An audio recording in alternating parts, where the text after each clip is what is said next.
Ladies and gentlemen, welcome What to a the Corey guy. Bodyslam WrestleMania Backlash post show. I am Jameus Mooney. I am an editor at Bodyslam. I am joined by the incomparable, whether that's good or bad is up to you, Rami Hanna. Hey, And then but below me, he's piecing out on us. Nope, I'm right here. Oh The shit! one, the only, the very peculiar. He's a strange cat. Again, not wrong. Layer short of lasagna. Corey Brennan, our lead wrestling writer, and the man who does all of our social media coverage for live events. Fantastic job tonight, by the way. What did y'all Yeah. think of the show? I liked it personally. It was a pretty good show. I will give it that. That I quit match that we witnessed tonight. I quit in during the first 5 minutes of the match. I did not want to go through and keep watching it. Felt very sloppy, very rough. It was like you're watching a Brazilian That's every jiu-jitsu match. Charlotte match, and that's every Ronda match. Whenever those two are together, they suck ass. It's the worst thing you could possibly watch. We'll get to that. We'll get to that. Mince your words right now, man. Mention who? Mince. Repeat that again. Mince your words right now. Mince my words. Yes. We'll get to that All right. later in the show. I was like, are you saying Vince and Mince? I was like, bruh. What do you think, Core? The show in general, I don't know. It's like every time there was any real momentum up until the main event, they kind of quashed it with their own booking. So I don't know. I enjoyed the main event a lot. I found that to be really fun. But outside of that, it was a kind of a. It just felt like it was lacking something. I don't know what it was, but it definitely didn't feel like a pay-per-view. It felt like a Raw show, to be honest, to me. So for To- me, To be fair, it was a premium live event. shit. I'm not calling it that. I'm not calling it that. Did we lose Jamie? I have no idea. But when it comes to the show, I think they made a mistake with putting Cody and Seth on first, because that's a high part to follow, or not high part to follow. I don't know. I'm tired as hell. I'm trying to think of what to say here. But when you put two guys like Seth and Cody in the main, or not in the main, in the opening match, you're setting a very high bar to follow, and I think that's what the whole card kind of struggled to do until we got to the main event. Going through the matches at the moment, just so I can be able to pull it up. I did not catch the Sheamus Ricochet match to be able to start it off. But hold on. I'm going to the. Hold on. Sorry, I'm really going to last year's. My apologies.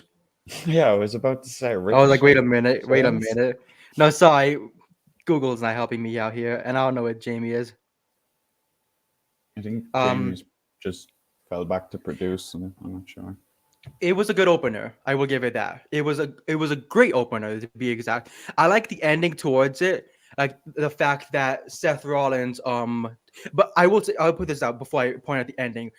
The opening to the match, I love how every single time that Cody went for the drop back uppercut, it kept getting countered over and over and over again by Seth until he finally just couldn't stand it and just started going toe to toe with Seth freaking Rollins, delivering blows to the chest, chops. It was a pretty good, like something you'd watch from his matches with AEW, but it was mixed in with the type of WWE style. I loved the way that they carried it. I felt it was almost better than the WrestleMania match, but the WrestleMania match was something unexpected. It was stupendous. It was something we didn't expect to happen. And so us seeing that was mind-boggling because we got to see the Stardust, type of thing get pulled out. We got to see Cody bring out some old moves, and we got to see the ending almost get recreated at the very end of that match until Seth countered it with that knee. But the ending, I loved that Seth of course, being the bad guy he is, tried grabbing onto the tights, and Cody saw it as fair game, rolled him back up, got the pin, and is now 2-0 against Seth freaking Rollins. So Go on, Jamie. I'm sorry, my stream cut out on me in the middle of my You're fine, buddy. pontification. So for me, and I'm going to tie this back in, the show was heavily primacy recency bias for me. I really enjoyed the first thing I saw. I really enjoyed the last thing I saw. I did not care for much in between. But at least from a psychological public speaking standpoint, that's something as performers you want to hit on. Always start with something great and always end with something great, and that's what people are going to remember. So overall, I feel like I did enjoy this show. The opener. Let's give props to my boy James Gibson. Best producer in wrestling. Never got the love he warranted as a wrestler. Tremendous talent and mind for putting together pro wrestling matches. Even in the WWE style as a performer in the early 2000s, his Ring of Honor run is so underdocumented for how good it is. He was the producer for that match, and that was the best match of the night. That was probably the best match I've ever seen Cody have in WWE, dating back to his first run. I really enjoyed all of it. I thought certain things were great. I really liked how when Cody did the drop down uppercut, that he didn't connect the first time, so they built to the spot that he does every match. So you didn't know when he was going to hit it. The match is far less cookie cutter than a lot of Seth Rollins matches and a lot of Cody Rhodes matches, because I appreciated the fact that Rollins did his transition to the Falcon Arrow in a different position than the Superplex. I thought that was a nice touch because you know it's coming with the Superplex. It keeps you on your toes as a viewer. It keeps you invested. You're not seeing the same match over and over again. I like that after he hit the disaster kick, he went for it and didn't hit it again. Overall, I thought the ticks that they hit were different than their usual ticks, and I really appreciated that. I really liked I thought the superplex into the crossroads should have been the finish. I am not a fan of Seth kicking out of multiple crossroads, back-to-back premium live events when you're trying to reestablish Cody and his finisher. You're not protecting the finisher out of the gate, and I don't think that's conducive to a long-term match pacing for Cody. But I thought otherwise the match was near perfect for me. I like that the finish was turnabout's fair play. It gives Seth a gripe going into Hell in a Cell. I like that Seth didn't win because I think they do 50-50 booking too much. And if Seth doesn't need the win, and if you're serious about rocket strapping Cody Rhodes shouldn't be losing anytime soon. And it still gave Seth a gripe for a rematch at Hell in a Cell, which you can have the blow off in the cell. And I think Cody should win that. So overall, I thought this match was great. I missed all of what y'all just said. So if y'all I already actually, said it, I I'm actually sorry. said the exact same thing you said about how the move that Cody does, drop back uppercut that he goes for usually occasionally in his matches, how Seth kept countering that over and over, and it got Cody frustrated where he had to go for the chops, go for blows, anything to be able to stop the momentum of Seth. And also I pointed out the fair play where Seth was trying to hold the tights of Cody's and it countered on him and resulted in Cody winning to take a 2-0 over him. That I will bring this up. Do you see the WWE going with because I feel like WWE would, but do you see them going with Cody versus Seth a third time in a Hell in a Cell? Like Absolutely. After last year's event with the Saudi Arabia show, actually that was this year. Whoa. Edge and Seth, right? Edge and Seth. I think you have to put Seth. I think Seth, I'm going to say it, Seth is a top 10 wrestler in the world, and he's closer to number 1 than he is number 10.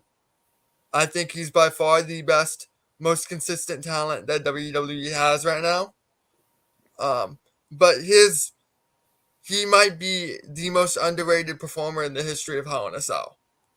We talk about the classics of Mick Foley, which anybody who's ever spoken to me about Mick Foley knows I adore that man. And for good reason, I'm not going to go into that on this show. But he's one of my favorite people. He's one of my favorite performers. His match with Triple H is my favorite Cell match. His match with The Undertaker is obviously iconic. That shot of him taking the chokeslam through the cage with the chair, driving the tooth through his lip, is one of the most devastating things you'll ever see. And of course, Edge has a good number of classics. The Batista match, the Seth match again, the Undertaker match. Triple H has a wealth of really good variety Hell in a Cell matches. Seth Rollins does not get the love for how good his Cell matches are on a consistent basis. And I know that's a hot take because of The Fiend, and which is not a good match, granted, but that match he had with John Moxley Who's Dean a couple Ambrose? years ago is probably the best Cell match of the last 10 years. The match he had with Edge earlier this year is in the conversation too. He has a good base of Cell matches to build off of, and I want to see more of what he can do in that environment, just not with The Fiend.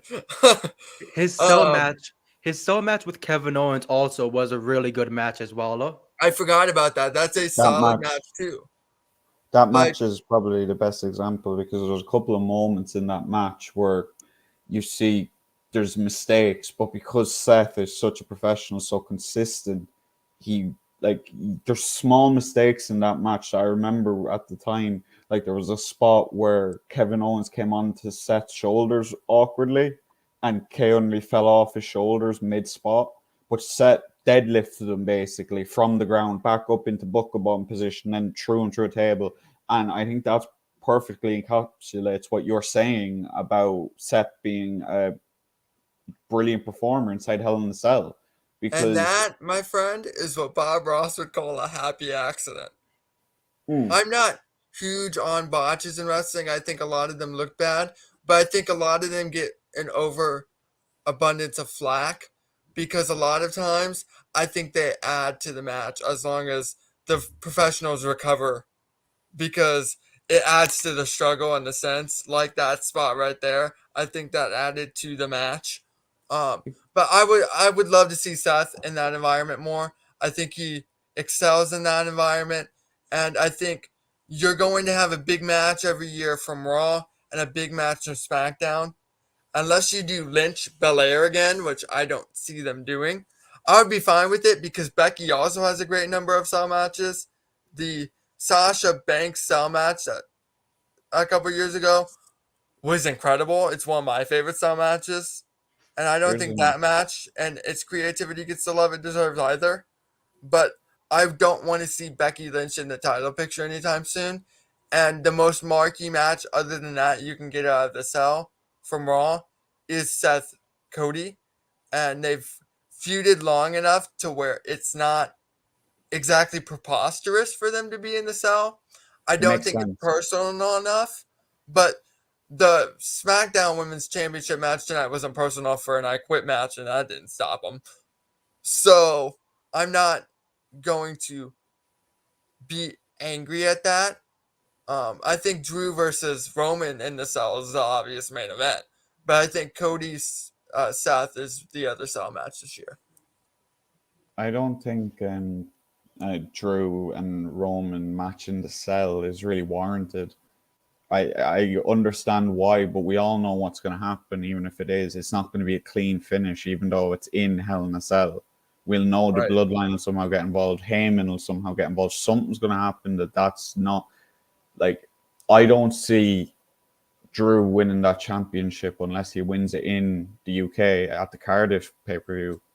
Because Corey, what were your thoughts on to circle back to the match? What were your thoughts on Cody and Seth tonight? I think the finish for the end of that match was. I like when faces have a shade of grey to their ledger. if that makes sense. I do too. Becky I Lynch don't- always had that as I champion, don't- and it made her more interesting.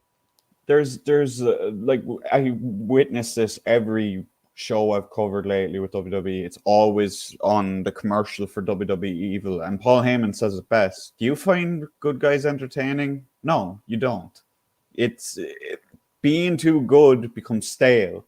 We've seen that with Cena, we've seen that with Reigns, we've seen that with Hogan, we've seen that with basically any top face in the company. Eventually, the popularity. Except for Becky Lynch. Yeah. Every top face recently. Seth Rollins found that struggle during his Universal Championship run. I think part of the reason why Becky hasn't had that problem is because she's just so damn likable outside the ring. Like any interview she has, she comes across as a likable talent. And she's not really had any controversies whatsoever, whether it be about injuring someone, whether it be about comments outside the ring or anything like that. She's just she's a brilliant ambassador for WWE. I don't think there's a better mic worker, and I think that helps because it's hard to cut a good babyface promo. And Becky Lynch is one of the best babyface promos ever. But I also think it helps that by the time her booking started to get a little iffy, she left for a year and a half, which helped a lot too. But for Roddy Piper said something along the lines of, there is no Hulkamania without Roddy Piper, because the whole thing with Hulkamania was they wanted, with the first WrestleMania, was people didn't pay to see Hulk Hogan. They paid to see Roddy Piper get his tail kicked by Hulk Hogan. And I agree, faces need that shade of gray because you never want to root for somebody who... It's hard to root for inherently good because it's hard to stay inherently good. And the top faces, Steve Austin always had that shade of gray. Randy Orton. Randy Orton also. I can't think of a really good Randy Orton face run, no, and I love Randy Orton. No, it's just even I don't mean it and it's a great thing. I just mean that you can see it in the way he performs. That it's just he's so likable. Like it's almost. But even then, like he was RKO and other faces during his face runs constantly. Like he RKO'd Riddle and smiled, and the whole arena just grinned and cheered for him. Like it takes a lot for a performer like Randy to get any real heat, but he's kind of had that kind of shade of gray even when he was a heel at times. Yeah, and I think that's mainly because his style and the RKO and everything is just so. It's just everyone loves the RKO. I don't think I've ever seen a person complain about the RKO as a finisher or it's overused or anything like that. Everyone loves a good RKO. Well, except maybe the Neverborn one will never be topped. But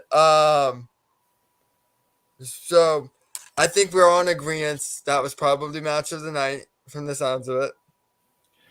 I don't think it was match of the night. I think it was probably the best match in terms of technical wrestling, just great chain wrestling, great moments and all that. But I found myself a lot more invested in the main event.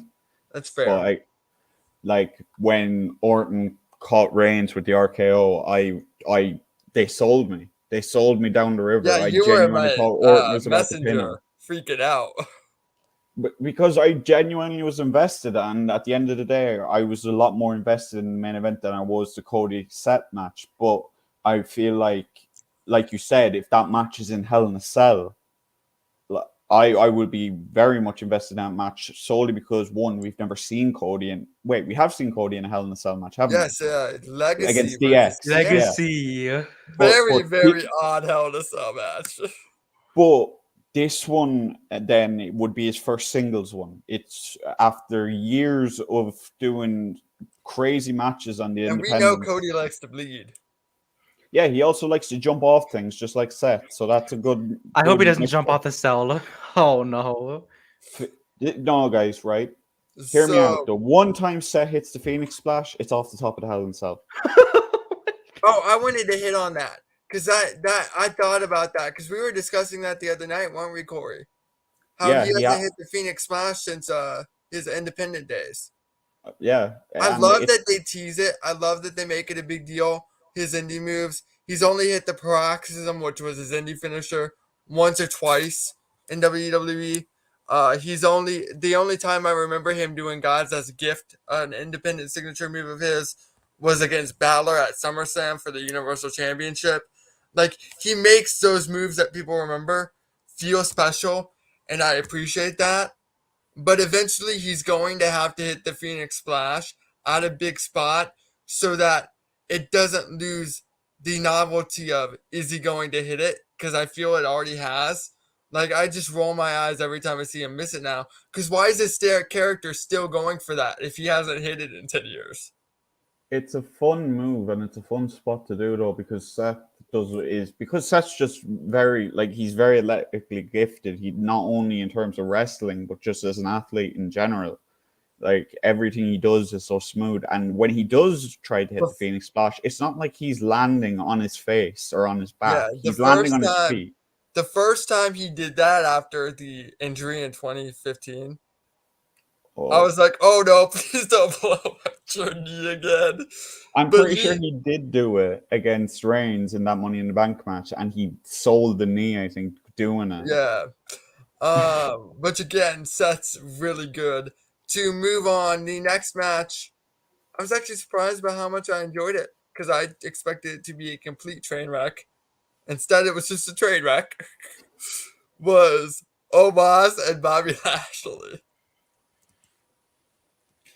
I don't even know what to say about the match. I'll say this. I like the program that they're going with. And I do like how they're rolling it with, how Omos is getting this pretty good push. It's not like a title push or a mid-card title push, but you're beating Bobby Lashley, a former world champion, a former mid-card champion, a guy who's won at WrestleMania.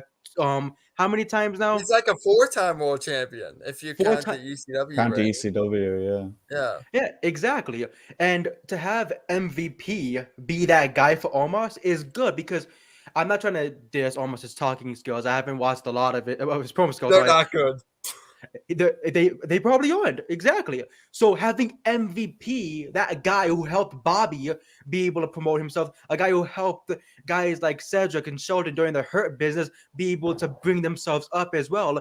Having that for Omos is good. And plus, if you kept him with Bobby, and then Bobby goes into like this whole like the current face run he's going with, MVP, despite him being lovable like by the crowd and everything, is better as a heel. He's better when he's helping the bad guys, like what Corey went on earlier with the evil trailer that they always run for the Peacock.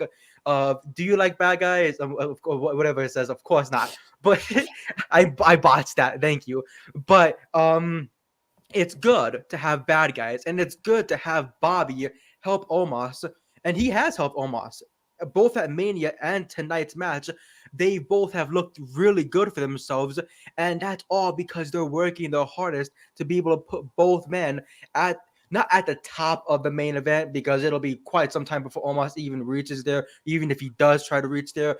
But it's good to have a guy like MVP and Lashley help out Omos and to be able to broaden the future for the WWE and build up stars as much as possible. Yeah, I like that they're building somebody up. I don't like the choice. Omos has a presence, and I'll give him that. He has a damn good presence, and sometimes that's all you need.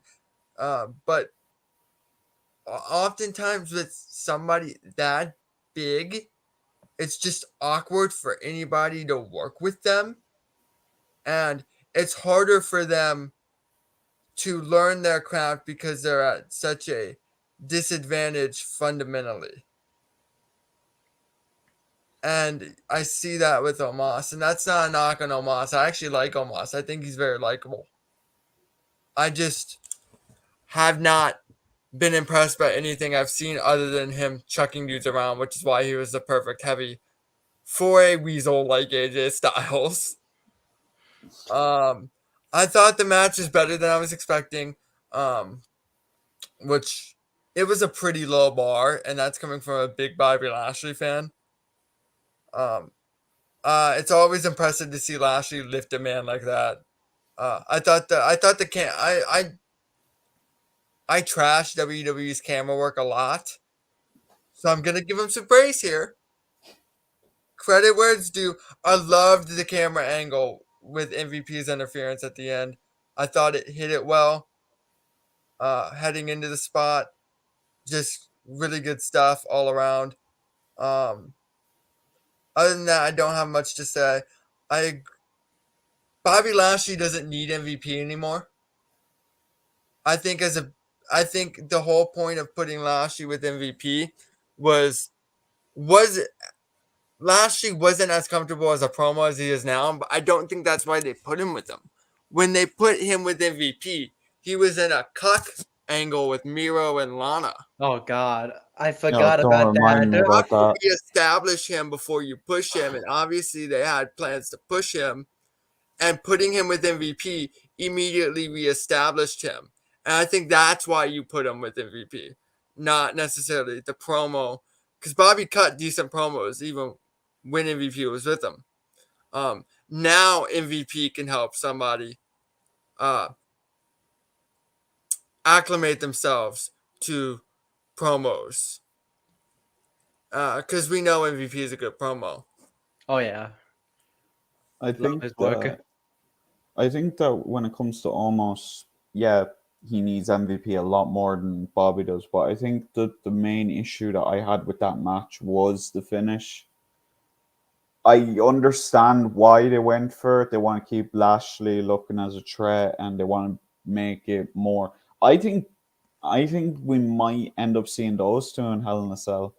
Oh As weird as no. that sounds, I would not like that. I wouldn't like it at all. But I have a small feeling in my stomach. I just thought of it, and it just feels like such a like.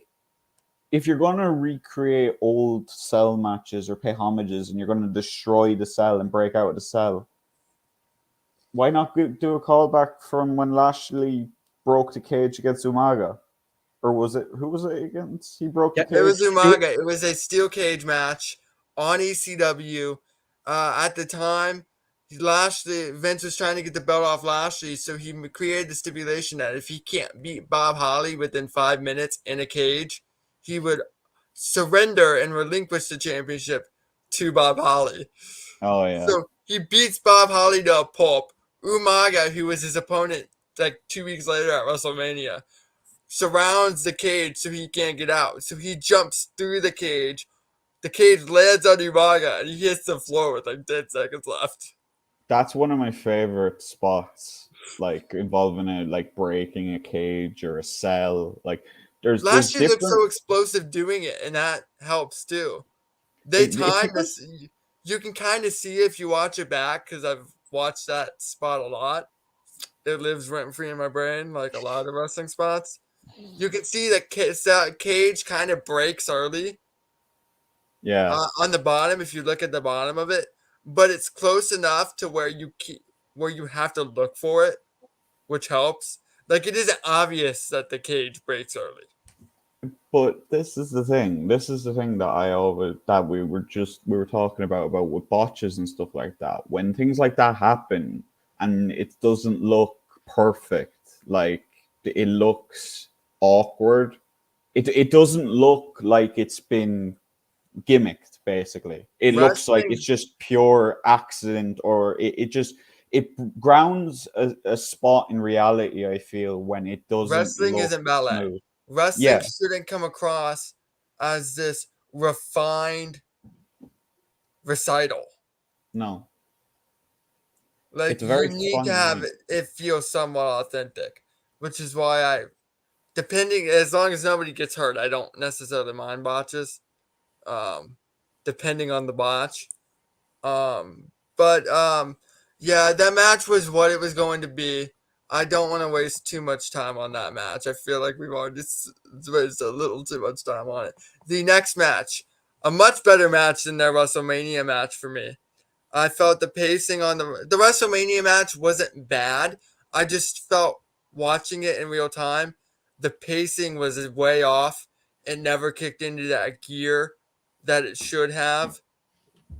And then that's why it kind of fell flat for almost everybody that I talked to about the match.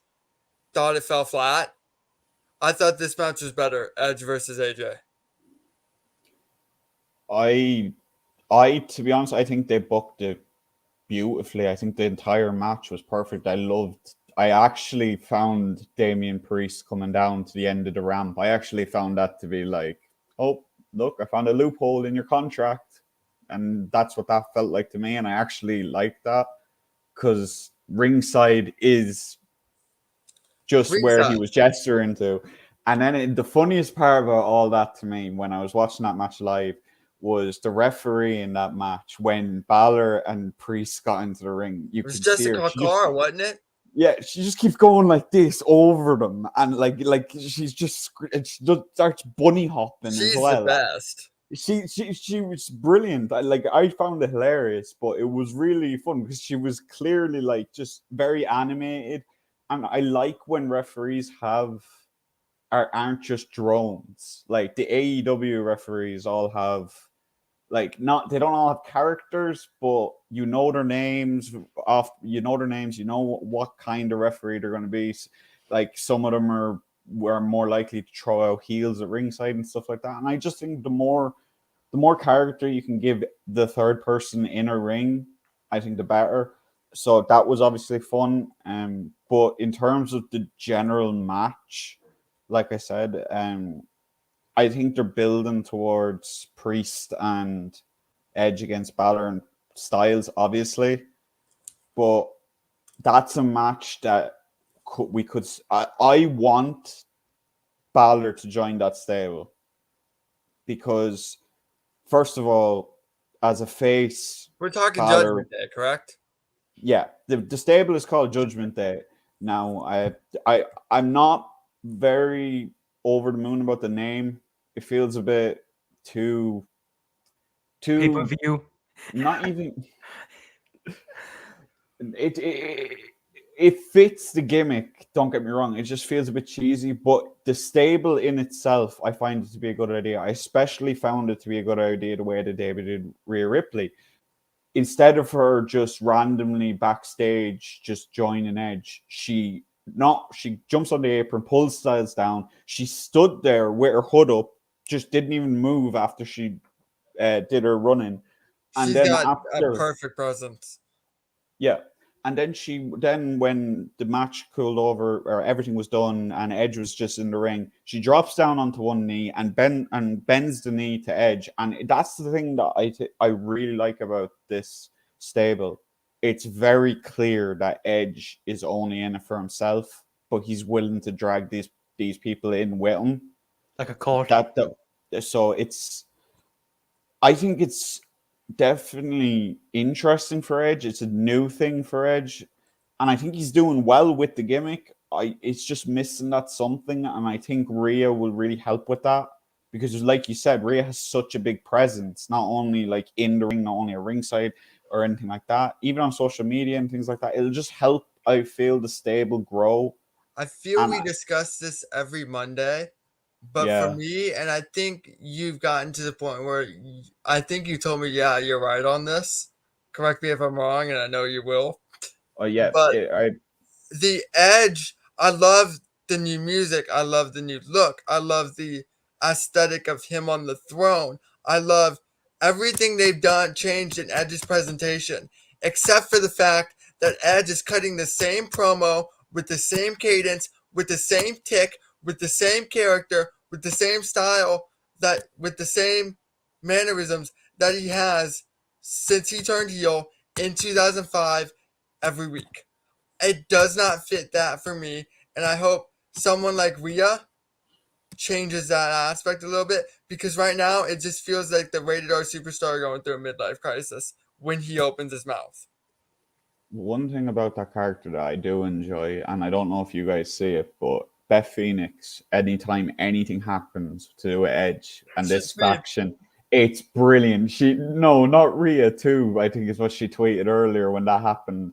And I love it. I love that she's committing to it and helping add a bit, just ground it a little. Because when you see those tweets, you're kind of like, oh, well, that's fun. It's like Renee randomly tweeting whenever Mox does something stupid at Bloodsport. Mox gets covered in blood, and Renee's just like, well, that's exactly what I expected to happen. I will say this. I wanted to point out the first match at Mania between Edge and Styles was good, but it wasn't how tonight's match was. I feel like a lot of people expected their first match to be like this killer, like 5-star match. When It wasn't. we got like a pretty good like a taste of it A somewhat. solid, passable match. Just Exactly. not what you expect from a dream match between those two. And then tonight we got a pretty good fucking match. I will give it that. It was solid. I liked the way that it went, and I liked how Priest came in, and like how Corey was mentioned earlier, pointing at the floor like I'm not at ringside just yet. And then you have Finn come behind him and just try to beat the living shit out of him. I will say this.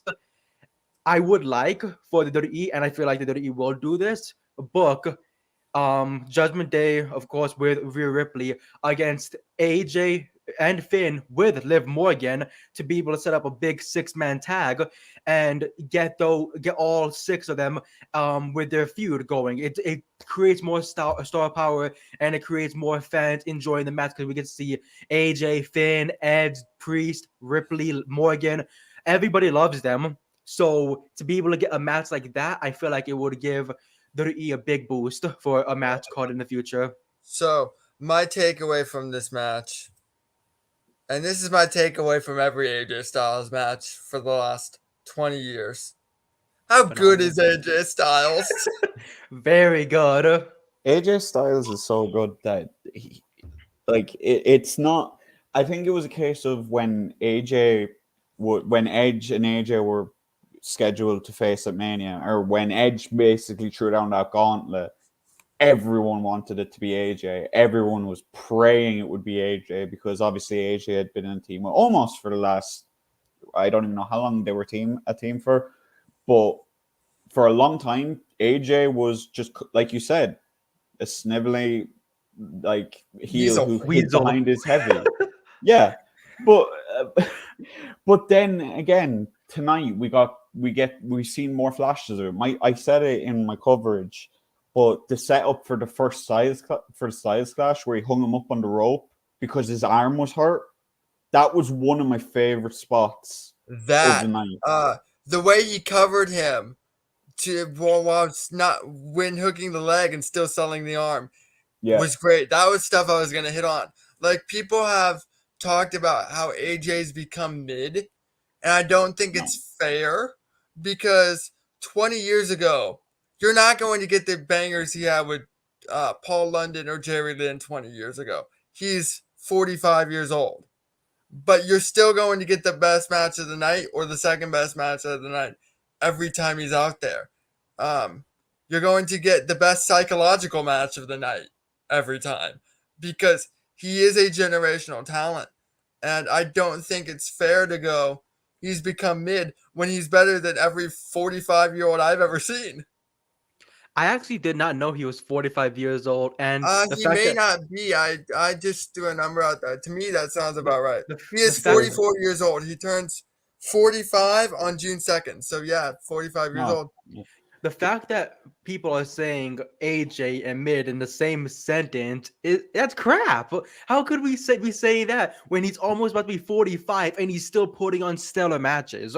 We're still able to see him weekly and monthly put on amazing matches against people that we didn't think he'd be able to put amazing matches on with them. But because he is phenomenal, he's able to go in there and put on matches that we can look back on and say, hey, he might have been 45, 44, 43, 42, however age he is, and he can still lace up his boots and kick ass and show us a good time for the entire night. Yeah, that man can't hit a spiral tap anymore, but you know what? His psychology has gotten better, so he makes up for it in different areas. His mic work has also gotten better as well, in my opinion. Anyway. Early AJ Styles, like pre-New Japan AJ Styles, is not a good mic worker. Are we talking like PWG, like, or primarily Impact, because that's where he got the most mic time. the best moment I'd say of AJ Styles' career, character wise, he didn't even speak a 2016. word. No. Oh, I wouldn't even moments. say that. There's one moment when he was in TNA that genuinely I could go back and watch the clip a million times and I'd still get goosebumps because I watched it live when it happened, and it Was it the was Dixie when Carter promo? no, it was when he joined Main Event Mafia to take on Aces Nates. Came out to Evil Ways, and then it changed, and then mid entrance it changed to Get Ready to Fly, and he turned back full face. And don't get me wrong, and I think a lot of people, and I think Jamie, you'll agree with me on this one. The Evil Ways gimmick was probably some of AJ's best work before he got to Japan or WWE. Yeah. And I think I don't think we've really scratched the surface on how much star power AJ has just because of how good he is in the ring. Like, everyone loves watching AJ Styles wrestle. I know people say he's mid now and all that, but like you said, when you watch an AJ Styles match, it's going to be one of the matches of the night. No question. No two ways about it. He's just that consistent. And it's the same way with Seth, like you said. These guys, people are just like so used to them wrestling 10-minute matches on Raw or on SmackDown, and they're just not used to these guys putting on bangers. And then when And they I'm do put gonna on say bangers, it to everyone go remembers. to that point, and I've mentioned it because I've mentioned before you took over on Twitter. I used to talk a lot about how guys like Billy Gunn and Matt Hardy are the most important people in AEW because these young kids like Private Party, like the Gun Club, who only work the indies, As boys. never worked TV before. And working TV is a completely different animal when you have 5 minutes as opposed to 25 minutes every night. And guys like that, letting them acclimate themselves to television, were integral to the development of AEW. Before AEW, there's not a company who regularly put on 30-minute television matches. And I think we've gotten lost in the traditional sense of how good television matches are because of that.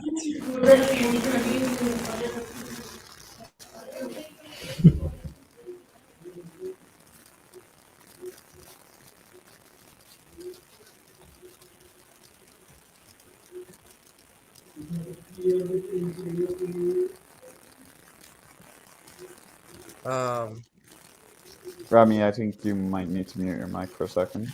Oh, okay. Give me a moment. That was a little awkward. Yeah. Yeah, there was a weird, like... Yeah, I muted mine a to weird see if it noise. was me. Yeah, I saw you do that. And Rami, unmute. What's good? Yeah, you're good now. There's this weird static coming from the Oh, mic. I don't know what that was. It was probably just, don't worry about it. But it's hard to have consistent television bangers and within 5 to 6 minutes, and you're not going to hit every spot in those matches. But I think we've kind of lost sight of that. The next match, and we're kind of getting late here, so I want to hit this now because I know all three gonna have a lot to say about it. We might just gloss over the match after it, even though I love Riddick Moss. The next match, I'm gonna start us off. I know I tweeted something out, and Rami's emoji did not have nice things to say about this match. It's well documented I don't like Charlotte Flair or Ronda Rousey. Oh, Lord. I don't think they have good chemistry, and I roasted that match with Rami. Did we do that, Showmania? Was that the night? Yes, we did night one, yes. We roasted that match night one of WrestleMania. Yeah, we did not like it. Charlotte doesn't. I had a lot of issues with this match, and there was actually a lot of things I liked and didn't like. The tweet I think Rami quoted was on the figure eight. I hate the figure eight.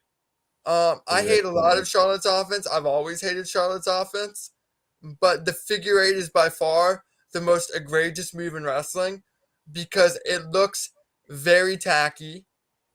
It looks like it doesn't hurt at all. It doesn't look authentic. It doesn't look snug. I don't like that move. The entire match was built around Rousey working on Charlotte Flair's arm, correct? The left arm. Mm-hmm. So she works on the left arm so much, and they do that armbar spot where they try Which to was sell you on. awesome. She almost tore which I think that spot looked good. That's one of my praises It of the looked match. great. They tried to sell you on that her arm was so damaged she can't use it, and then she bridges her entire weight on the arm. Her entire body weight just bridges on the arm a couple minutes later, and it makes no sense. That move is a move that does not make sense if you work on Charlotte's back, leg, or arm at any point throughout the match, especially when you work on it that much. I think it's the worst move in wrestling. I think it's by far the worst finish in wrestling, and it takes me out of the match every time because it makes no sense within the context of a professional wrestling match. Not to mention, the figure four doesn't look like it hurts anyway, but when you put the figure eight in the bridge, It just looks tough. it goes away from silly wrestling logic to with the way her leg bends. It doesn't look like the opponent's legs are actually wrapped around it, so there's no pressure whatsoever. It does not look good. I think it's an awful move, and sorry for that rant. That was really big on my mind tonight. But Corey pointed this out to me, and he's right. Anybody who's ever spoken to me about Ronda Rousey knows I can't stand the woman as an actress. Anybody who knows my favorite actor knows that she was in a big blockbuster movie with my favorite actor, and I hated it. Oh my god! Don't even. If I have to talk about Expendables 3, I think I'm gonna have to leave. I don't like Ronda Rousey's acting, but I'll give her props tonight. The way she sounded exhausted on the first time she grabbed the mic made it believable. And then compare it to how mundane Charlotte sounded. Charlotte sounded like she didn't want to be there. And it didn't come across well. And I think Rousey won me over in this match a lot more than Charlotte did as somebody who's not a fan of either. Partly because of that. You could tell Charlotte was going through the motions. And then another thing, I know Corey's going to hit on this because he also pointed it out. Well, I thought of it when I saw it. My immediately thought was the spot. But how can you build the story on Charlotte's never tapped? And then specifically do a callback to a spot where Charlotte tapped out for a championship. I don't know if you can hear me, but that's my head butting my table because was I'm that so done with this shit. Was that spot in the crowd when Sasha the rail? Yes. Yeah. When Sasha Banks won the Falls Count Anywhere match, which I think this spot looked good tonight. I actually liked how Sasha's first championship No, win? it was her second. Or second? The first one was in the center of the ring on Monday Night Raw. She also tapped out it. It doesn't make any sense. If you're gonna make like if I'll let you take this one away. It makes no sense. It just doesn't make any sense to me. Like if you're gonna at least lie to your audience and you're gonna try and convince them of something that isn't true, I don't get it, because a couple of weeks ago on SmackDown they did this segment where they said, I think it was Cole said it, that Charlotte never tapped, and it was during like I can't even remember the segment, but immediately following that segment they aired a Sasha Banks promo, and guess what was in that promo? Instantly after that moment, within 30 seconds, not even 30 seconds, within about 10 seconds of that promo starting, Sasha taps Charlotte twice. It makes no sense. It makes absolutely no sense. They think we're idiots. We're not. It's so insulting. It's so insulting to a general audience to say, like, just lie to our faces, shove the lie in our faces, and then it just doesn't make any sense. But like you said, in regard to the match, I like I said to you during after the finish, One thing that I actually saw as very promising for Ronda is the way she protected Charlotte's arm during that exchange. I agree. I thought the finish looked really good. That was my biggest takeaway from the match was I didn't like the match. I think I verbatim told you. I didn't like the match. I loved the finish. I loved the finish. I to be honest, everything Ronda did outside of throwing punches, I liked. I loved the fact that they did a lot more of her step up, her because with like I said in my coverage, I don't get why they don't lean heavier onto her judo background. You have Hook dropping dudes on their heads on Rampage and Dynamite every other week, and it's an over moveset. Fans like watching it, but we I only will see. say, Rousey kind of started piling up the body count on injuries when she was doing that a lot more in her first run. It's a lot harder to work a judo throw when your muscle memory tells you. I understand that, but if you look at who she hurt Alexa. Alexa was one of them. Ruby Soho, I think, was one of them. Ruby as well. But that's two Uh, very small girls. When it comes to Charlotte, Charlotte's not gonna like. I don't know. Like Charlotte's tall, she's built well. Like I don't see her being thrown around like that, being bad. Like it's the same with really any. She's awkward when she's thrown around, though, because her bumping is really weird. Her bumping's not good. I think we discussed that, too. Yeah, one thing though that I noticed tonight was someone posted on Reddit, or I actually think someone posted on Twitter, Serpentico, when he takes a back suplex, he covers his neck like this, Yeah. holds it like that, and Ronda did the exact same like John press. Cruz is great. Yeah. So she went like that, and when Charlotte Germaned her, she landed directly on her arm, so she was protecting herself like Serpentico does. But the thing is, when you do that, it means that you can land obviously harder on your back and on the top of your neck. You're supported. It's not going to lead to an injury, and it adds a sense of realism to it as well. If you know you're going to get dropped on your head, you're going to brace your fall. So I like that. I genuinely, this match was probably Ronda's best singles match for me, period. Solely because of the stipulation. The Sasha Banks match was by far a lot better. I agree with you there in the fact that it's a better wrestling match, but I find when someone like Rousey, like Lesnar, it's a promising performance from Rousey. Yeah, if you're going to put someone who's this phenom, you're booking this person as a phenom, they very rarely lose, if at all. The great equalizer is stipulation matches.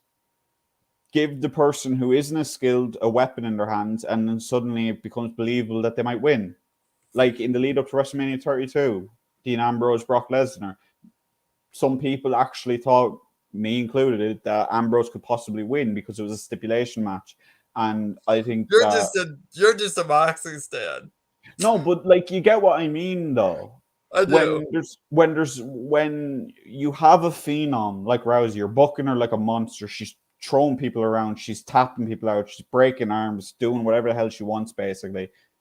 You need to have these matches where these wrestlers need weapons to take on this fighter. And then that also adds more to that realism thing that we keep talking about. The more real it looks, the more real it feels, the better it is as a fan to suspend your disbelief. This match is very hit or miss on realism. There was a spot, the biggest standout spot for me, and it took me out of the match, was Charlotte gets thrown into the timekeeper's area. Takes a really weird bump where she doesn't actually bump so that she doesn't have to land on her front. Which, again, awful bump person. I don't think I've ever seen a good Charlotte bump. But after that, Rousey comes and goes to hit her. But Charlotte hits her with a boot, which means Charlotte was standing up and running towards her. Why was Rousey going to ask if she quits if Charlotte was running towards her? It makes less than zero sense. Charlotte kicks, goes to kick Rousey, and Rousey swings a chair at her. but Rousey gets damaged when the chair hits Charlotte's ankle. I wanted to point out one thing. Ronda's armbar sucks.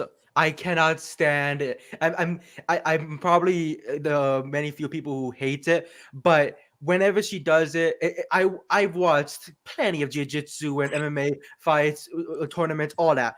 And when you see an armbar be put into place, it's like Corey knows this. Charles Oliveira, when he locked it on Tony Ferguson at UFC, whatever pay-per-view, he was about to snap that man's arm. We were about to see a full snapped arm. When Ronda does it, she's trying to make it look real, which I understand. But the way that she does it, no one's ever seen someone do like that in MMA or in jiu-jitsu tournaments I in know general. The that thing is, Corey it's and a I key lock. discussed this ad nauseum in her first run, because this was a point of contention a lot for us before Corey soured on Rousey. It's not that I soured on Rousey. It's just that it became very clear to me that she wasn't like I think when she first made the crossover, it was kind of like a honeymoon period where no one was expecting her to be in any way, shape, or form even passable in the ring. And then she did well in that match at Mania. Then she went on her singles run. She took the belt off Bliss. And it was and then everyone, it was building and building and building to Becky and Ronda. And then when Charlotte got shoved into that, and then I just didn't like. I think it was I think around that match. Rousey's first run is overrated. The Bliss match was what it was. It hit her flaws. Just let her run through it. But the Jax matches aren't good. Not Rousey's fault, because Nia Jax just wasn't good. But Terrible. the Bailey match on, I want to say Christmas, Completely was dreadfully unforgettable. boring. The Natalia match on, I want to say New Year's, was the most boring match I've ever seen. I think the Charlotte match was sloppy, and people only give it credit because it was better than they were expecting. And I think the honeymoon period on both of them together has soured, and people are realizing that.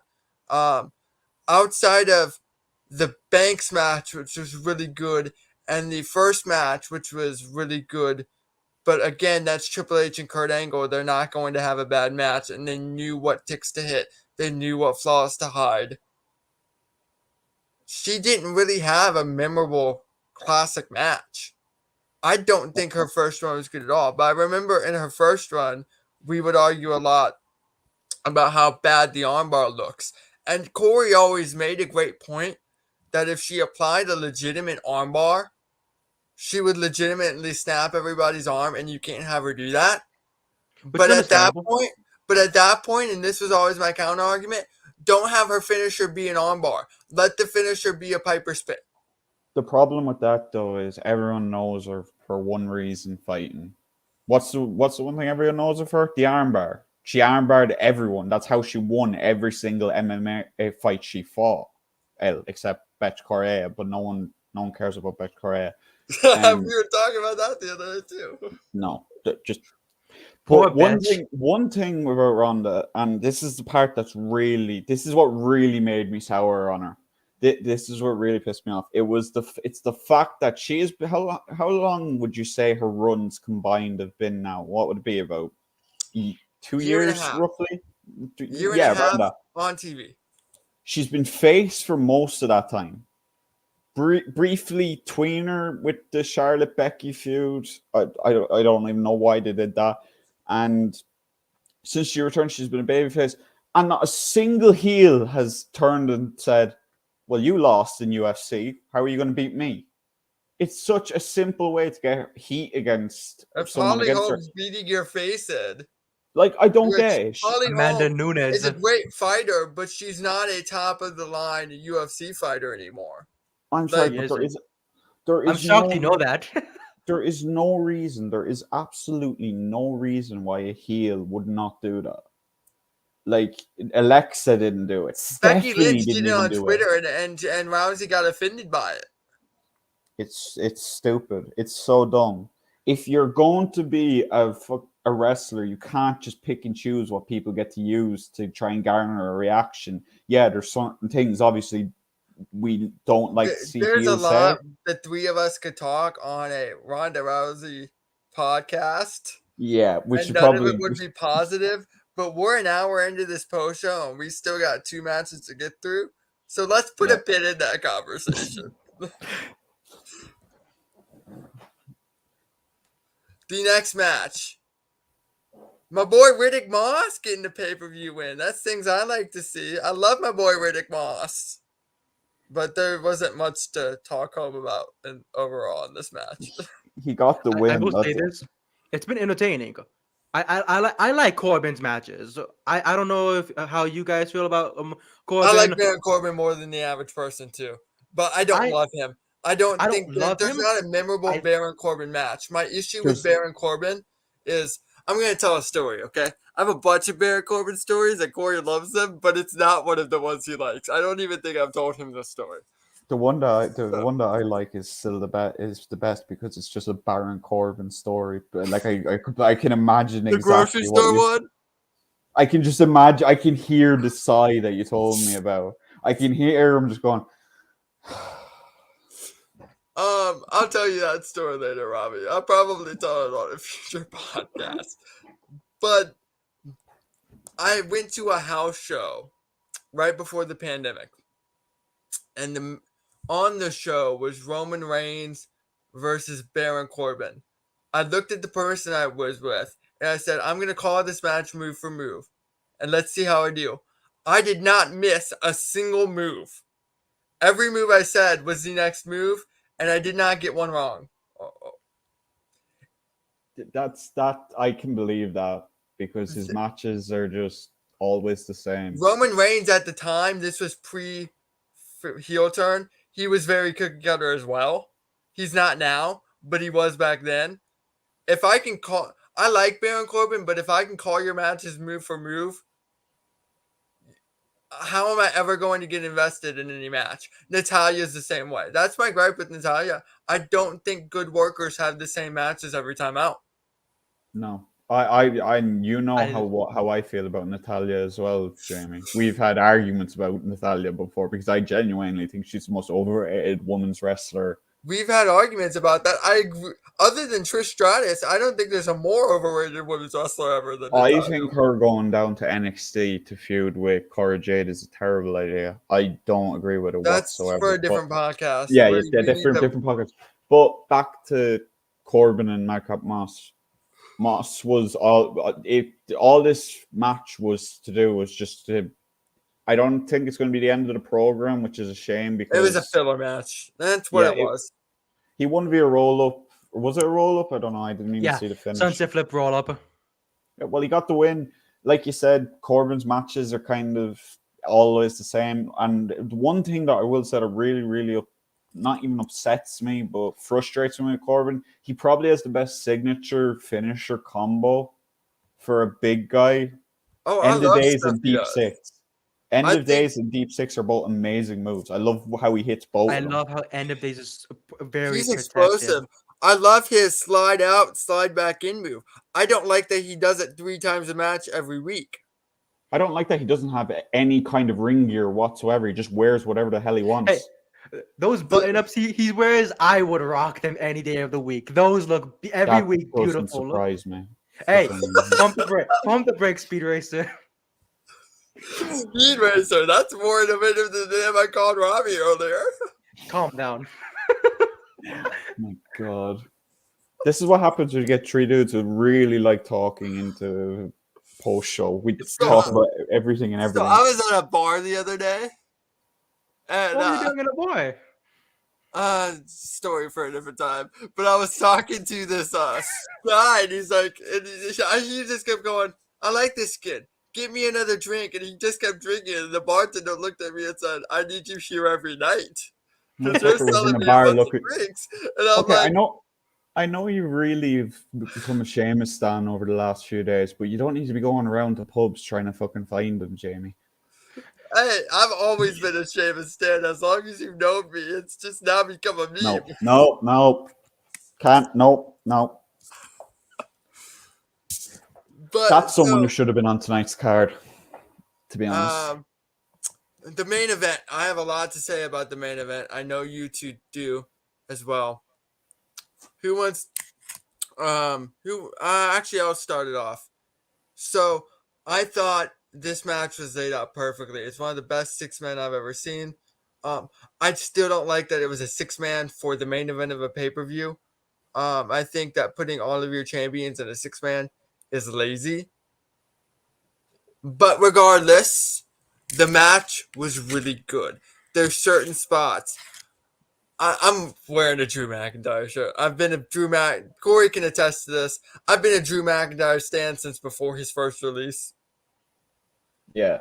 I think Drew McIntyre is one of the most underrated performers in the world in terms of fan recognition as to how good of a bell-to-bell worker he is. I think his psychology is second to almost nobody. Just small things, man. The small subtleties in his work, and I was tweeting about it. The way, after that Claymore, he and Roman Reigns laid for a couple seconds. The crowd, you could feel the crowd got into it. Less is more. They started to come unglued because they were excited to see, oh, when's it going to happen? Let the drama, the intensity build.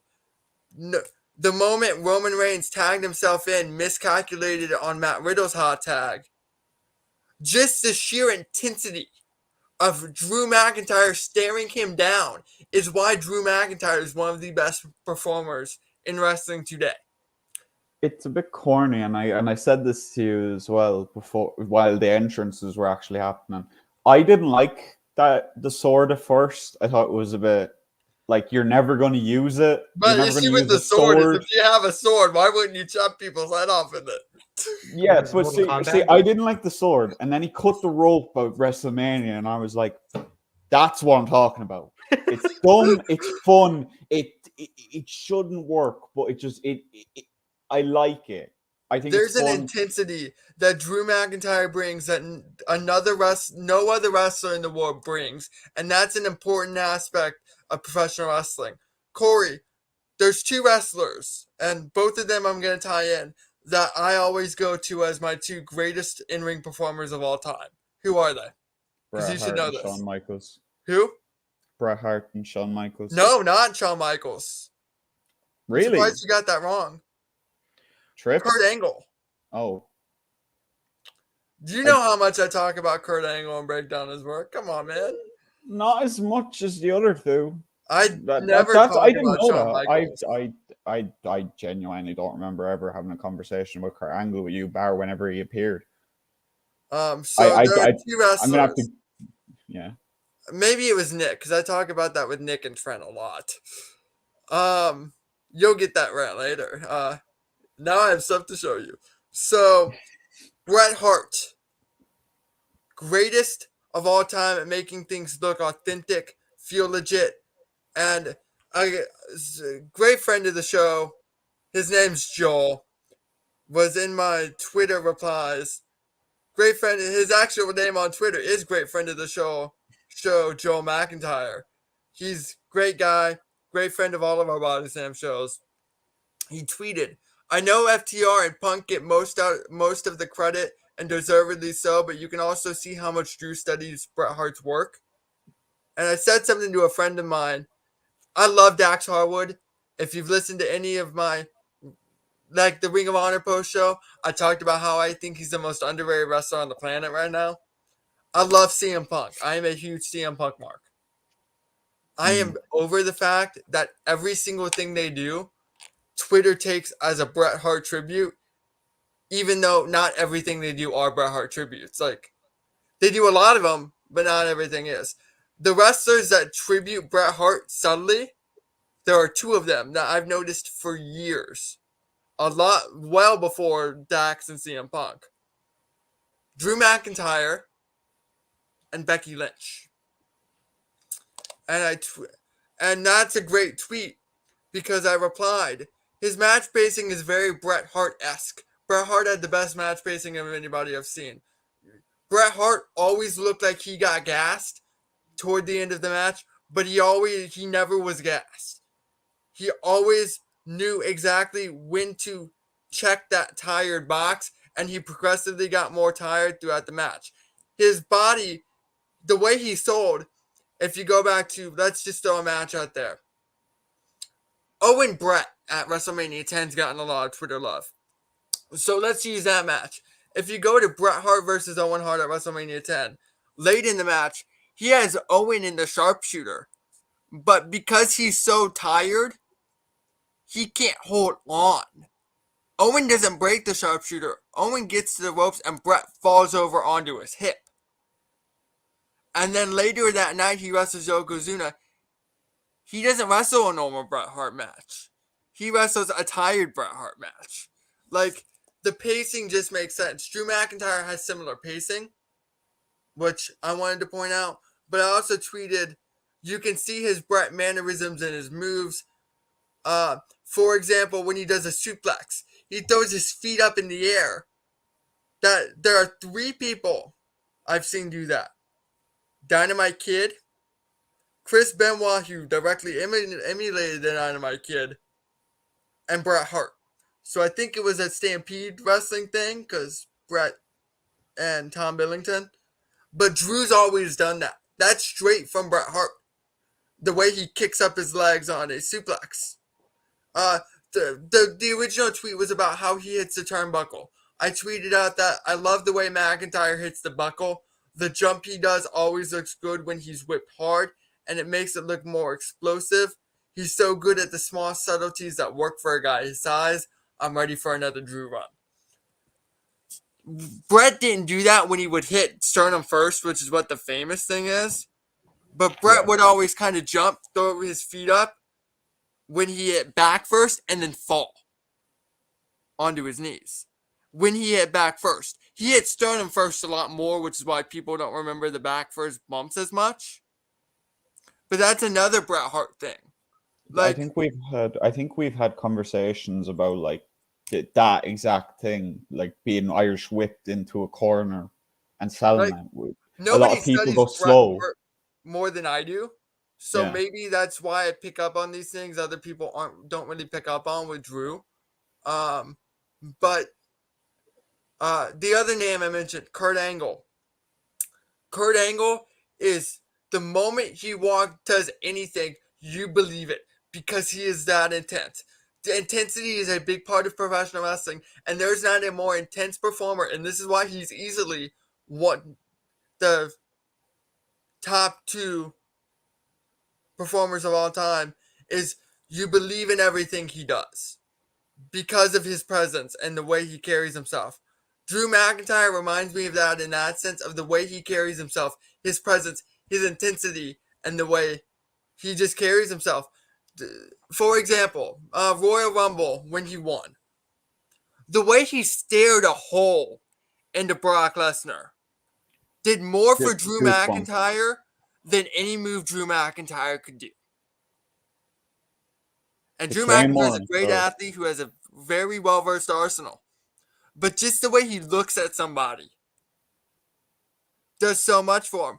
Tonight, when Roman Reigns tagged in, the reason it was believable when Roman Reigns went, "Oh, I made a mistake," in his mannerism, is because Drew stared that much of a hole into him. And you could tell Roman was about to just kill him. Yeah, there's sorry. Go ahead. No, I was just going to say that just more on the intensity and the realism and stuff like that. There's something that I noticed in this match. I've noticed a lot with Drew matches. Whenever he hits the Glasgow Kiss headbutt, for a split second, it's not you don't really notice it, but he does a slight head shake. It's slight head shake, but it depends who he does it to. If it's someone who's a big star and he headbutts them, he kind of stumbles a little. But if someone like Jimmy or Jay, he does it and he just stares a hole through them while they're stumbling around the place doing chicken If they legs. have a bigger head, why wouldn't it hurt you?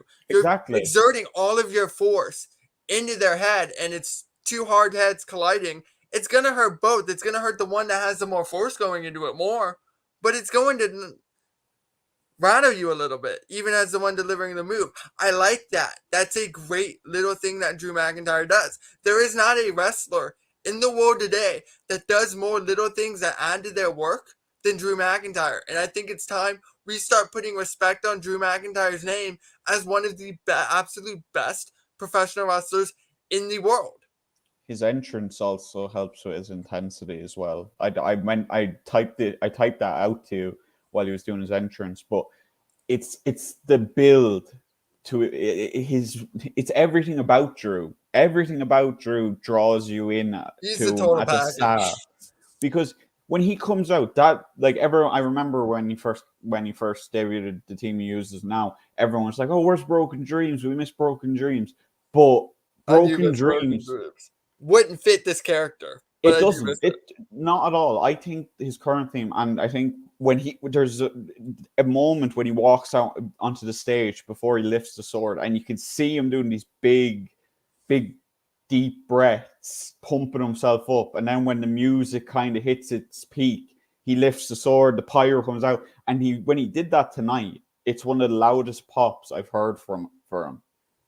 And I think, and I've been writing a lot of stories this week about how the reaction to this storyline has been Drew versus Roman, the Bloodline and RK Bro. Like, everyone is invested in this storyline, and it's because everyone in the storyline is doing I'm brilliant. going to put this comment on screen, and I don't really want to pick on the person, but I'm about to. Oh God. So I'm going to apologize now. This right here is my issue with the tribalism of professional wrestling. Because They're Kenny completely Omega, different. I'm going to say it, is the number one wrestler in the world. It's not close. He is very good, and I tweet. If you follow me on Twitter, I tweet a lot of clips about Kenny Omega's subtleties in his work and how good he is. The same thing I was just doing for Drew McIntyre.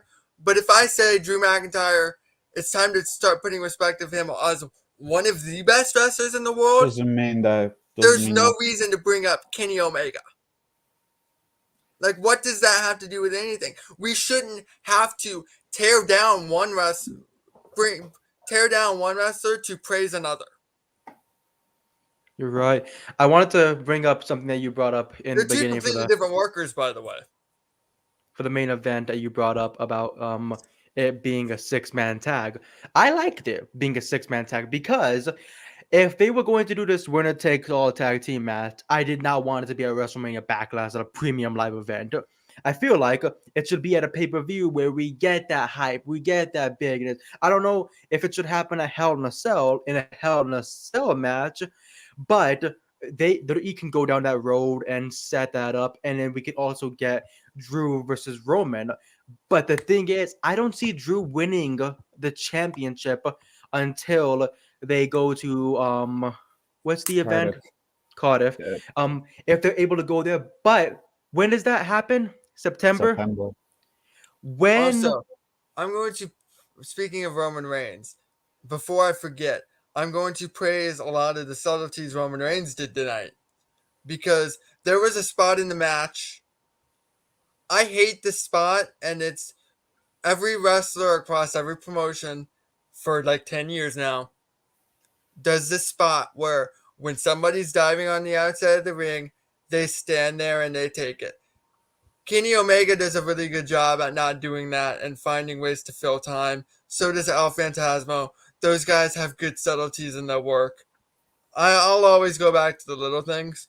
But tonight, when Matt Riddle hit that floating bro, it was kind of obvious that Roman was waiting for it. Then Roman picks up, I want to say Jimmy Uso, by the hair and starts slapping him silly to try and get him alert before Riddle jumps. And then they don't look up when Riddle hits them.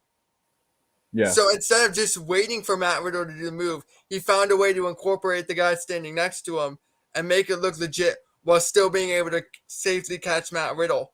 And it makes that spot look so much better. Yeah. So props to Roman Reigns for how good that spot looked tonight, because that was sensational. I think Roman did a great job tonight again. I think the spear that won the match, it was actually ironic, James, that we were talking about it beforehand, that the best spears, because that spear that he hit Riddle, it looked like he put him into another world. Spears are all about how the person takes it. Like when I think of the best spears, you think of I think of a guy like Nunzio getting broken in half in the Royal Rumble by Bill Goldberg, and then that's coming from somebody who's not a Bill Goldberg Oh fan. my But god, I if you forgot go about that back one. to that, Nunzio jumps into it and Goldberg carries him. If you go back to the Goldberg spear everybody loves on Dolph Ziggler. Christian, right at the night after Backlash 2003, I may be wrong on the date. The way Christian takes it, spears aren't all about how you take it. If you take it to the side, it's not going to look good. If you kick your legs up as they connect with you, it's going to look like they broke you in half. So Matt Riddle deserves a lot of credit on how he took that spear too. Yeah, Riddle, I think, is one of the most underrated in the ring. Period on the WWE roster. I think he's got. I think a match that would be amazing, and Rami will understand why I'm saying this. But Matt Riddle and Tom Lawler, if they ever cross paths, I would believe absolutely. they have. It would be amazing. Have they? They have. Yeah. For sure. I don't think they have, because when Riddle was on the Indies, I'm pretty sure Lawler was still in the UFC. So Didn't they I might be fought? wrong. I think they fought in the UFC. Did they?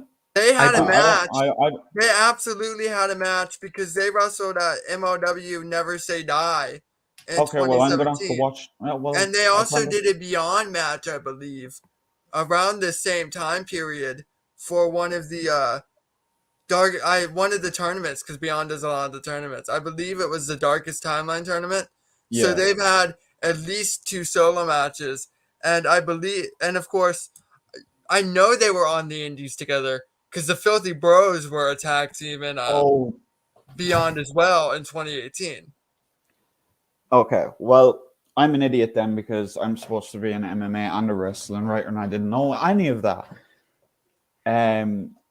But that's I'm one an thing. indie guru. Which reminds me, you can watch our Indeed hosted by Mike Hamley. Be sure to check it out. He's doing a sensational job and putting a lot of work in. He has an interview with Cole Radrick coming up. Just wanted to plug the guy because he does good work. Continue. But more on Riddle, Jamie. We've had conversations in the past about wrestlers, or not wrestlers, MMA and wrestling crossover. For the most part, it's not always great. We look at Ronda, Marina Shafir. They're For not. me, the best crossovers for the most part, I think guys like Shamrock, Lesnar, they were pro wrestlers first. So their muscle memory is more pro wrestling than it is MMA, because they had to fight off the work aspect and make it into a shoot, as opposed to the other way around originally when they crossed over, and then they crossed back over, so they were already seasoned, knew what to do. Minoru Suzuki's another one like that. But just to like bring it back to the match, Riddle.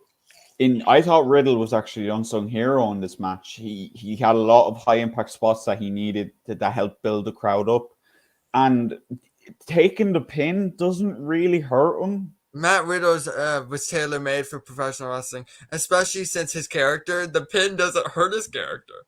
He has a character where at all. He's happy all the time, and it's passable, and it's fun, and I love that the commentary are having fun with it as well. Because at one point, Pat couldn't speak. I can't remember what, he flubbed his words, and Cole just says, "Did you get into Riddle's stash, Pat?" or something like that. And I just giggled like an idiot because it's so dumb, and I love how much fun Randy is having. Pat McAfee is the best partner Michael Cole's had since Taz. Yeah, it's and because they both have fun. Those two guys, specifically with Michael Cole, you can tell how much Michael Cole enjoys working with them, and it takes away from the. It's very Michael Cole feel. It's very night and day difference between the Raw commentary team and the SmackDown commentary team. I mentioned this to you when Rhea appeared. Have I been forced into just being so used to what Michael Cole says that the way Jimmy Smith announced Rhea Ripley threw me for a loop? Jimmy said Smith it like a game show host. Yeah, but that's just the way Jimmy, like when he used to commentate for Bellator, he kind of do the same thing. It's funny actually. I'm not going to go into a detail on this story, but it's just to explain what Jimmy is like as a commentator. Stephen Bonner is a former UFC fighter. He brought Yeah.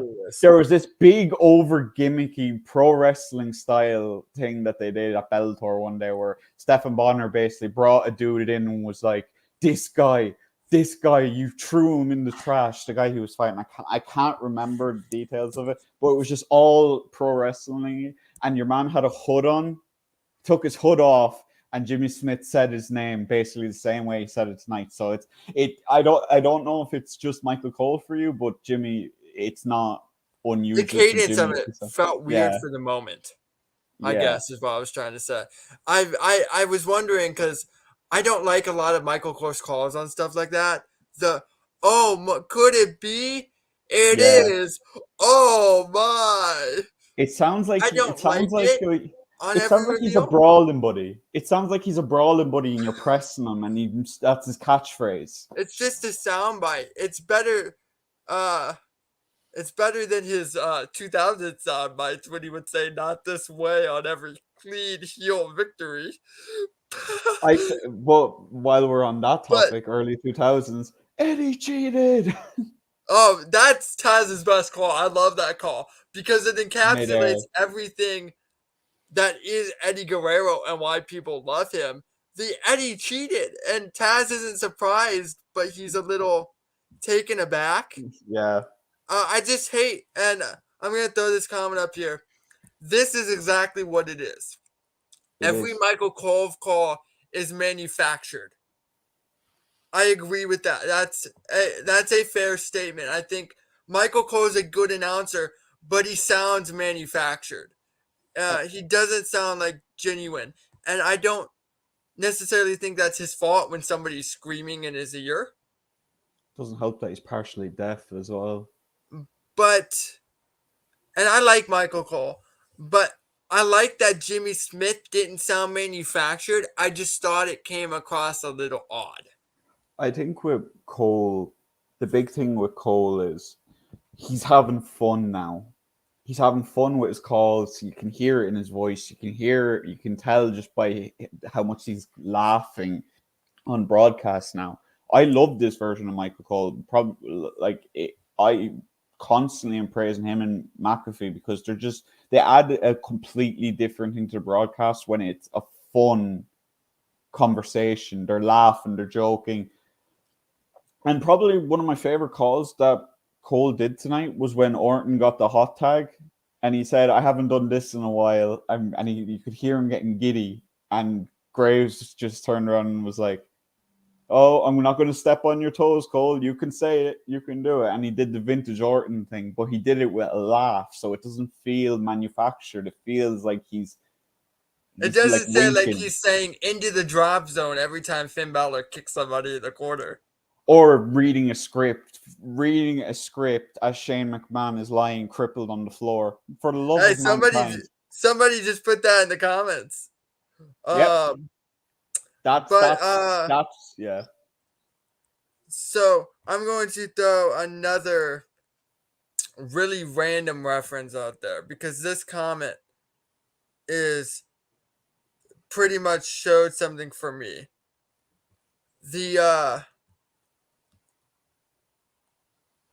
That's not. Do you remember, and this is going to be a very random reference, I'm sure nobody's going to remember other than me. Old man. Judgment Day 98. Never watched it. Go watch that show, specifically for the main event. The main event's not even that good. But you know what's really good? The presentation of... It's the best Undertaker entrance by far. And the presentation of it. And Jim Ross on commentary building up the Kane versus Undertaker match of why it's important. As Undertaker, I believe it's his first time with the Ministry music, music that would become the Ministry music when the Ministry was created. But he's walking through fire. The bells donging as the fire's coming up, and every time Jim Ross and Jerry Lawler, you can hear their voice get frightened a little bit, which makes it sound natural, while Undertaker's just walking through it. But as Undertaker's on like the stairs, he's like, if you're ever going to be anybody in this game, at some point you have to wear that gold. And the way Jim Ross and his cadence just builds up throughout the Undertaker's entrance is the best entrance commentary I've ever seen. But that's what the difference is between night and day commentary. It doesn't have a big match feel. It because of it's not doesn't feel organic. You felt the natural Jim Ross call and everything he said on that entrance. And I highly recommend going back and watching just that entrance because it's great. But like on the entrance, like I said, you could hear where Jim Ross and Jerry Lawler would get frightened when the fire would come up. There's one time Undertaker's halfway down the stage. They weren't expecting the fire. The most extraordinary man of all. Oh my God. Yeah. Like he reacts to the fire instantaneously as if he wasn't expecting it. Like that's the difference between the commentary nowadays is they won't hit on those nuances of an entrance because they have to hit their point that they hit every single time. I get what you mean by that, but I feel like it's a stretch of an example. I know. I'm not saying it's a stretch. I disagree with your theory that it's not the same anymore because if anything, I'd say that Pat McAfee probably takes that to a whole nother level due to the stories we've heard about him backstage. Pat McAfee the other night, I popped big when he was like, "Is that Jamie Noble?" Like Pat McAfee doesn't care. And that's the reason SmackDown's commentary's gotten so delightful is because he's the audience surrogate. That's what I said. He's the audience surrogate commentary. What I mean by that is before Pat McAfee, Cole and Graves were the exact same as Graves, Saxton, and Jimmy Smith are now. Yeah, it's other than Pat McAfee and Nigel McGuinness to an extent. All WWE commentary is the exact same, no matter who it is. Tom Phillips was trained to sound like Michael Cole. Vic Joseph is trained to sound like Michael Cole. I wanted to say one thing. I did like the entrance commentary. I don't know if it's the same like a Friday, of course, but I did like the entrance commentary when CM Punk at Money in the Bank of his final night. The way that Jerry describes the crowd. I'd have to go back and watch it. Man, that entrance is the best. I miss this Fire Burns. I much prefer the Kill Switch song to the Colt song. I like the way that when Jerry's talking about it, he says it's like the Super Bowl and the Chicago Bears in Chicago. Yeah, that's a great call. The way the crowd is. The second CM Punk's music hits, the crowd is screaming at the top of their lungs like it's the final time we're gonna see him. And then he's sitting in the middle of the ring and they're popping, and then Cena's music hits and they turn into a roar of boos. If Cena wins, I have tickets to Forbidden Door. My flight is booked. My best friend and I are going to Forbidden Door. We're also sitting with the snaps you were sending me were hilarious. Of me trying to get tickets. Yeah, that was an arduous process. We're also sitting with. I got those too. I'm sitting with Kyle Sparks of the Code of Honor podcast. Be sure to watch their episode tomorrow. Kyle and Kylie do a terrific job. I'm going to plug all my podcasts as the hosts come Amazing job. They're terrific. I made the logo. But what? I said I made the logo. And the logo kicks ass. But that's the thing I'm most excited for is being in the crowd for a CM Punk Chicago entrance. But I think we've covered everything. Was there any other points y'all wanted to hit on? Because we're at 90 minutes and now we're just talking about random entrances. I was going. The last thing to add about the main event, I feel like this is just my own like type of prediction theory booking. You know, I feel Drew can beat Roman at SummerSlam for the championship, and they don't set up a rematch until I think that's what they're going to do. Then they set up the rematch in September at Cardiff, and you have Drew get that pop. That's money. That's ratings. What you can do is Drew have Mac- Drew win the Universal Championship at SummerSlam, and then the Money in the Bank winner cash in, and then Roman go try to get the WWE Championship back, so you can kind of bide your time and kill some time before he circles back around to Drew, because he would go to the guy who screwed him over first before the guy who beat him straight up, and then that's your easy out for getting both belts off him and waiting on the Drew rematch, with it still making some semblance of sense. Hear me out on this one. Jey Uso, Money in the Bank winner. That could be interesting. That would be wild. I would I'm not be ready able for to the predict Usos to that. split. I've been ready. Yeah, Um, I think it'd be interesting because I never really understood the way that I never really liked the storyline that they've ran where the they've just storyline forgot wasn't good. It everything. made no sense. I've ranted about the Roman Reigns storyline on multiple podcasts here, and I love Roman. I don't like this character. I don't like the story arc of the character. I think there's too many logical holes with literally every opponent he's had. But we don't have time for that. He's faced everyone. He's faced everyone. He can't. And not a single person has benefited from it. Why is Finn Balor? Why is Jey Uso no longer interested and no longer upset and no longer interested in his cousin? Why is Finn Balor not upset he was screwed out by the ring breaking? Why is Kevin Owens not upset that they didn't count the 10 count while Reigns was handcuffed? Why would you can go down the list of opponents? Why hasn't Seth gone back around to the championship when he won the match? He won the match and he doesn't want to go get a rematch? It makes no sense. And as a viewer, everything this story's done just insults my intelligence. I don't like it. But that's, again, a long rant with a lot more meat for a different day. I agree with you on that. I agree with you on that because Roman, I love everything about Roman. His character, his I do too. I love the way he carries himself. I love his ring work. I love his cadence now on the mic, which was always an issue before. Yeah. And one thing I will say about entrances in modern commentary, I know we kind of went away from that, but I actually do like Michael Cole's calls on Roman's entrances. I think big dog. No, not that one. Never that one. No, got a huss. But I had now, to. when Do you remember when that was our parlor meme? God damn it.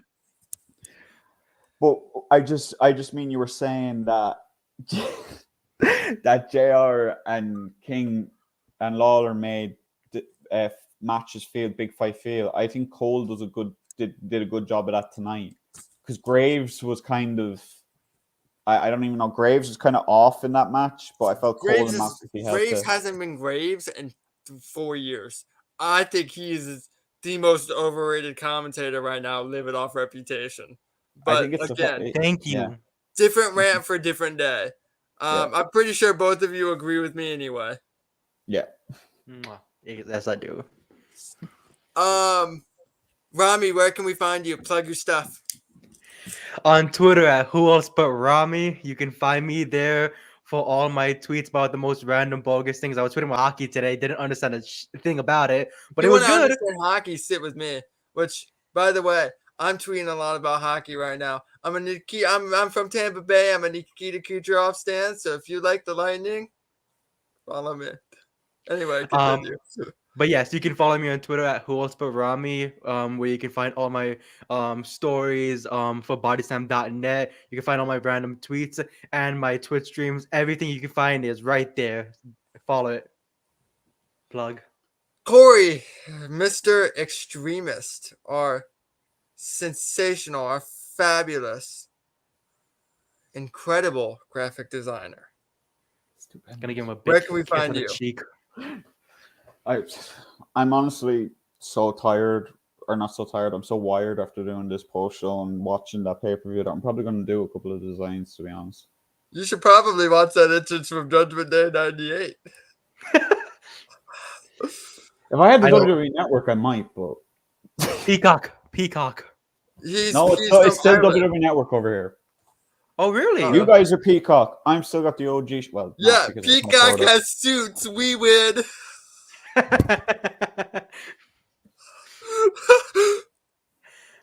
Fuck. It's really hard to flip off a camera when you're not actually looking at the camera. Yeah, but all I'm saying is Amanda Scholl is a lot more entertaining than anything in pro wrestling right now. I'm a Katrina Bennett stan. Wait.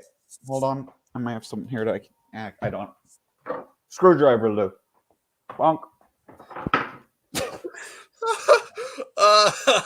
So you can find Corey because he didn't answer the question at Corey Brennan Bodyslam. Do you still have your Extremist shop? Because we'll plug that if you do. My channel. Or what do you mean? You used to have an Extremist shop. I don't know. Oh no, I Maybe- don't have that anymore. Okay, well, you can find him at Corey Brennan BS. I really got a lot of change that. BS. Oh, screw you! When I first saw BS, I did not know it stood for Body Slam. I was like, "This is some bullshit." I Like, I was told like, him that. I knew what it was, and I told him that it probably. Well, I needed to wouldn't come change it across from right. extremist, didn't I? I don't For think you can also. He does our live coverage for Bodyslam's Twitter. He does a great job. He's about to start a UFC podcast with somebody else in this video. That way. That way.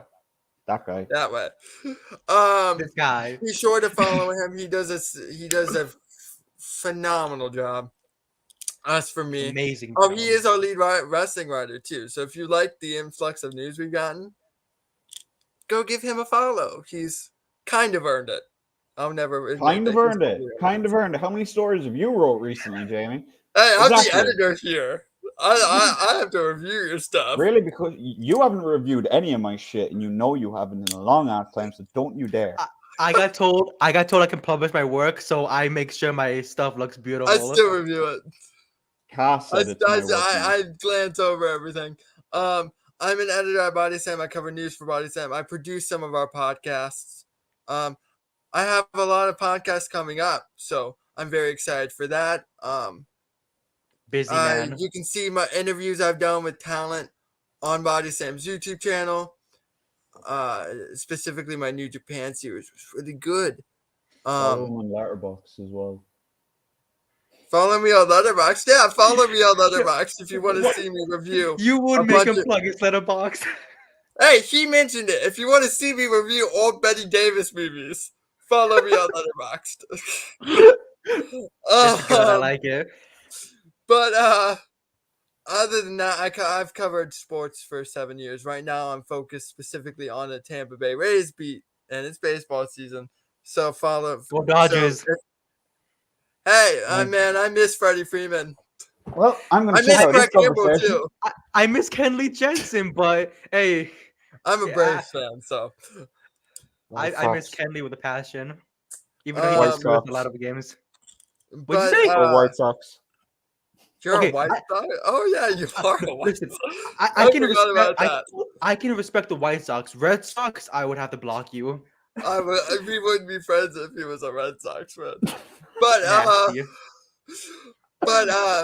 so yeah, follow my work at the Jameus. I tweet a lot about pro wrestling. I tweet a lot of clips. Like the other day, I tweeted a clip of Wrestle War 89 because that was Bodyslam's on this day.